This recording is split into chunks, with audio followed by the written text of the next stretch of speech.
Un tema bien importante vamos a abordar a esta hora de la tarde, 1:41, nos compete a todos porque es un servicio que todos necesitamos, que es la energía eléctrica. El jueves se debatirá en el Pleno las modificaciones, los cambios a la ley 28.832, que lo que promueve esta nueva ley es el uso de otro tipo de energía alternativa, energía eólica, energía solar, energías en buena cuenta renovables. Sin embargo, en el Congreso, esta ley ha encontrado resistencia. Y estamos en un país en el que muchas veces el servicio de energía eléctrica con el que contamos se encuentra interrumpido o tenemos incrementos importantes como el del año pasado en función de si hay lluvias o no hay lluvias, que afecta obviamente al sector hidroeléctrico. Elvis Tello es director general de electricidad del Ministerio de Energía y Minas y está con nosotros para explicarnos en qué consiste esta ley y cómo finalmente nos puede beneficiar que las modificaciones se aprueben.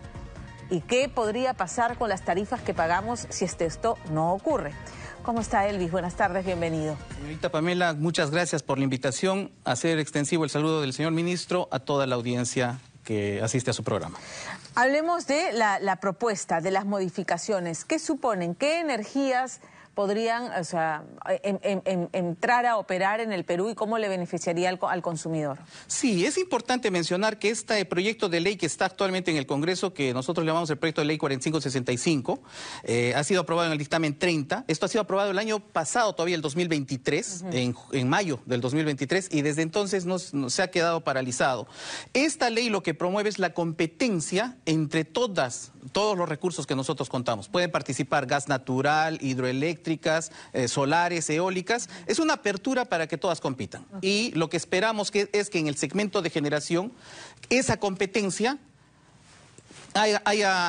beneficie a los usuarios finales, claro, pero para ¿cómo? haber más competencia las tarifas tendrían necesariamente que bajar, ¿no? O sea, porque hay más alternativas en el mercado. Sí, al haber más alternativas y principalmente últimamente hemos experimentado una caída de precios en las energías renovables que las han vuelto más competitivas. Entonces, esa apertura a una competencia abierta, neutra en tecnología, permitiría que aquellas que han tenido una caída de precio participe en el mercado y eso finalmente beneficiaría a los usuarios finales en una competencia. ¿Por qué? Porque es importante que nosotros expliquemos que un usuario residencial, esa ama de casa, ese estudiante, esa tiendita, ese carpintero que tenemos al lado de la casa, ellos consumen la energía y la compran de la distribuidora. Correcto. La que a su vez la compra de las generadoras. Entonces ahí hay un mercado cautivo que lo que queremos es abrir para que haya competencia.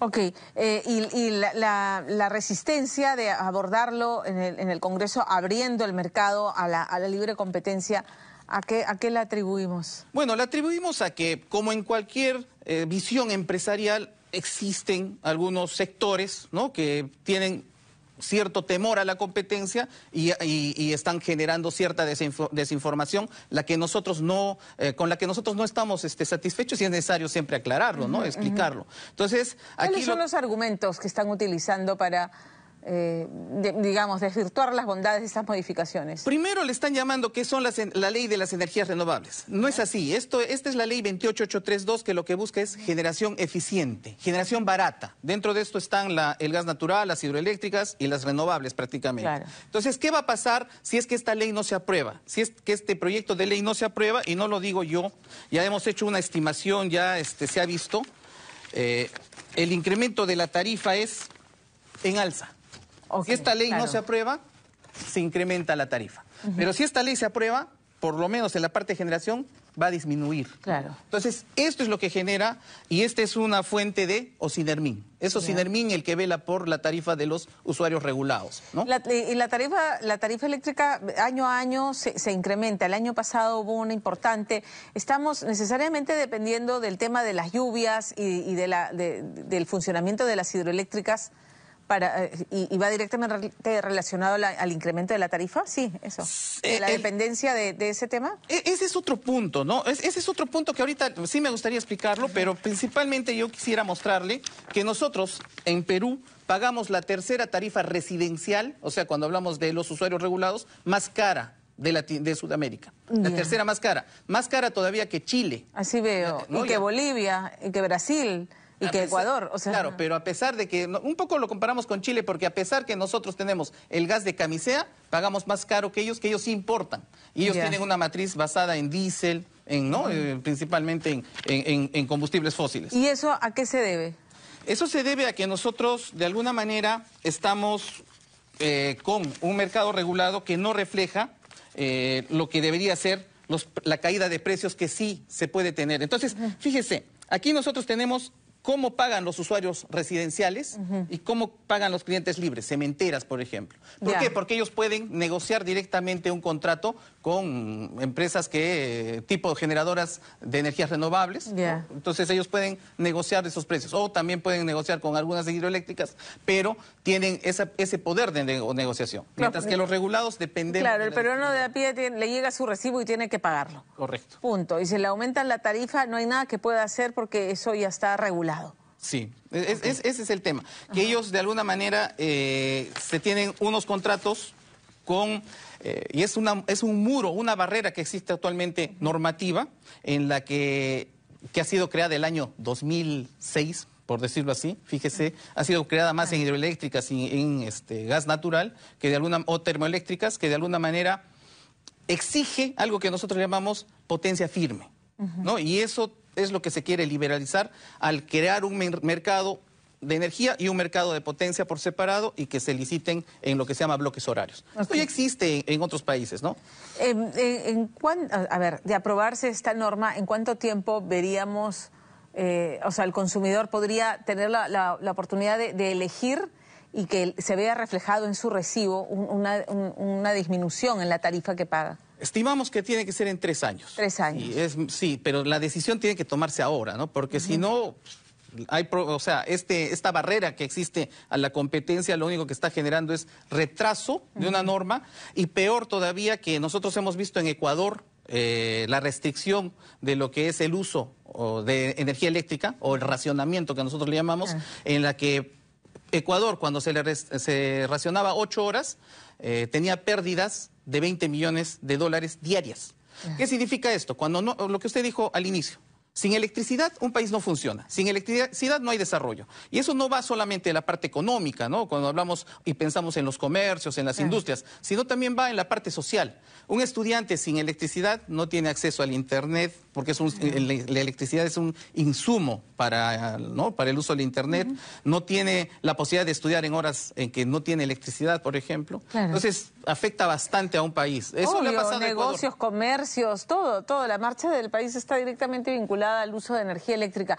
Y usted lo que me decía, digamos, abrir la competencia, en verdad son digamos, fuentes complementarias de producción de energía, de generación de energía. Sí, es que mucho se ha generado una falsa información en que vamos a dejar de depender del gas. Nosotros ya hemos hecho un estudio con una consultora, la Dirección General de Eficiencia Energética lo hizo, y hemos visto que el gas en el largo plazo es necesario y se complementan tanto las renovables cuanto el gas natural. Entonces, lo que se indica falsamente es que se va a dejar de depender del gas, y eso no es así, ¿no? Lo que va a pasar es que las renovables necesitan su complemento, y ahí están las hidroeléctricas y las de gas natural que pueden aportar y trabajar en sinergia entre estos tipos de energías. Lo que necesitamos es esta competencia, porque caso contrario, y eso que quede bien claro, para cuando le llegue el recibo de luz y esto no prospera, decirle al Congreso gracias por no permitir, ¿no es cierto?, estas modificaciones que permitirían el ingreso al mercado de otros modos, otras fuentes de generación de energía. Claro, usted ha mencionado un tema que es importante. ¿A partir de cuánto se vería que esto ayudaría en la tarifa de los usuarios? Esto se pudo adelantar 1 año y medio, porque es el año y medio que ha estado paralizado en el Congreso. Y es importante, año y medio, sí, aproximadamente desde mayo del 2023 hasta la fecha no entró al Pleno. Entonces, el tema principal aquí es que nuestros señores congresistas deberían no dejarse llevar por este tema de mala información que se está generando, y principalmente pensar en que al final esto de aquí beneficia a los 34 millones de usuarios. O sea, ¿por qué? Porque nosotros tenemos 8.7 millones de usuarios regulados en el sistema eléctrico, pero en las familias estamos conformados por 3 o 4. O sea, al final somos los 34 millones, ¿no? Si nosotros consideramos. Correcto. Entonces, ese es un punto principal. Y el otro efecto que usted ha mencionado, que ha sido una buena pregunta, es nosotros tenemos una matriz netamente dependiente de lo que es hidroeléctricas y gas natural, ¿no? Entonces, lo que se está queriendo de alguna manera y se va a obtener es una diversificación de la matriz, porque no podemos seguir dependiendo de solo dos recursos. Claro. Estamos dependiendo del agua, que está teniendo problemas. Claro, con el tema de los cambios, el cambio climático, no sabemos ya el tema de las lluvias. Y también del gas natural, que solo tiene una tubería, que lamentablemente si algo pasara con esa tubería nos veríamos afectados fuertemente en el Perú, ¿no? Entonces, somos vulnerables ciertamente a esto por la dependencia que tenemos de estos dos recursos. Entonces, producto de la competencia, esas licitaciones que van a tener que hacer las distribuidoras, va a haber una competencia abierta. En ellas hay bastante probabilidad que ganen las que tienen una tecnología barata, que actualmente son las renovables. En la curva de aprendizaje que tenemos en el tiempo, estas ya han tenido costos bajos y son competitivas. Y puedan entrar como un efecto secundario, como un resultado que va a garantizar lo que es la seguridad energética, ¿no? Esos son puntos importantes que persiguen lo que es este proyecto de ley. Atentos, vamos a estar finalmente después de año y medio, se pone en debate esta ley y vamos a estar atentos. Esto ocurrirá el jueves. Muchísimas gracias, señor Tello, por estar con nosotros esta tarde. Muchas gracias por la apertura y aprovecho para dar un mensaje. No, esperemos que nuestro Congreso piense y asegure a nuestros usuarios finales, a nuestros usuarios regulados, que son los que finalmente importan. Muchísimas gracias.